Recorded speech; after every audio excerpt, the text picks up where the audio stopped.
ng bayan, maasahan anumang panahon.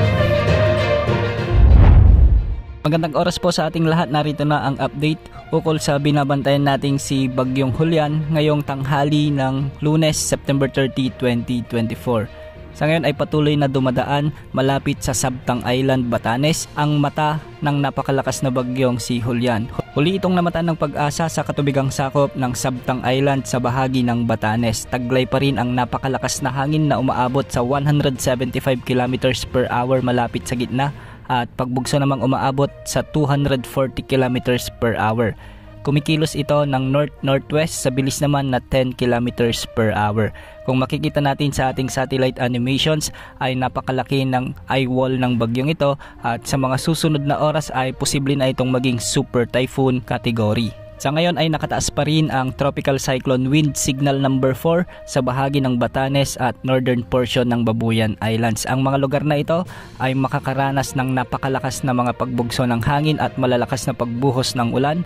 Kaya pinag-iingat po natin ang ating mga kababayan dyan o sa posibilidad ng mga biglaang pagbaha at pagguho ng lupa. Samantala, nakataas din ang Tropical Cyclone Wind Signal number 3 sa bahagi ng northeastern portion ng mainland Cagayan at ang nalalabing bahagi ng Babuyan Islands. Signal number 2 naman ang nalalabing bahagi ng Cagayan, Apayao, Abra, Kalinga, Ilocos Norte at ang northern at central portions ng Ilocos Sur. Samantala, nakataas pa rin ang Tropical Cyclone Wind Signal number 1 sa bahagi ng La Union, ang nalalabing bahagi ng Ilocos Sur, Pangasinan, Ifugao, Mountain Province, Benguet, Isabela, Nueva Vizcaya, Quirino, Aurora, ang northern at eastern portions ng Nueva Ecija at ang Polillo Islands. Pinapayuhan po natin ang mga lugar na nasa ilalim ng Tropical Cyclone Wind Signals na mag-ingat sa anumang banta ng pagbaha at pagguho ng lupa at sa mga pagbugso ng hanging dala ni Typhoon Julian. Ayon sa latest outlook o sa latest track na inilabas ng Pag-asa, posibleng mamayang gabi ay maabot na nito ang super typhoon category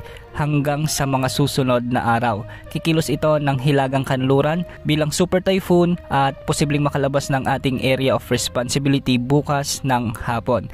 Pero kahit na nasa labas na ito ng ating area of responsibility, posibleng maraming lugar pa rin ang makaranas ng mga malalakas na pag-ulan at pagbugso ng hangin, kaya hindi pa rin inaalis ang posibilidad na maraming lugar pa rin ang isa sa ilalim sa mga tropical cyclone wind signals. Pagsapit naman ng Miyerkules, inaasahang maglalandfall na ito sa southern portion ng Taiwan at babagtasin naman ang hilagang silangang direksyon. Pagsapit naman ng Biyernes ay posibleng nasa labas na ito ng ating area of responsibility at tutungo naman sa southern Japan o sa may southern part ng South Korea. Ayon sa Pag-asa, magpapatuloy ang paglakas ng bagyong si Julian mula ngayong araw hanggang bukas ng gabi. Ngunit bagya lamang itong hihina at magiging typhoon category na lamang paglampas sa kalupaan ng Taiwan. Sa mga oras na ito ay may nakataas na heavy rainfall warning at nasa ilalim ng red warning ang mga probinsya ng Batanes, Ilocos Norte at ilang bahagi ng Cagayan kasama na ang Babuyan Islands.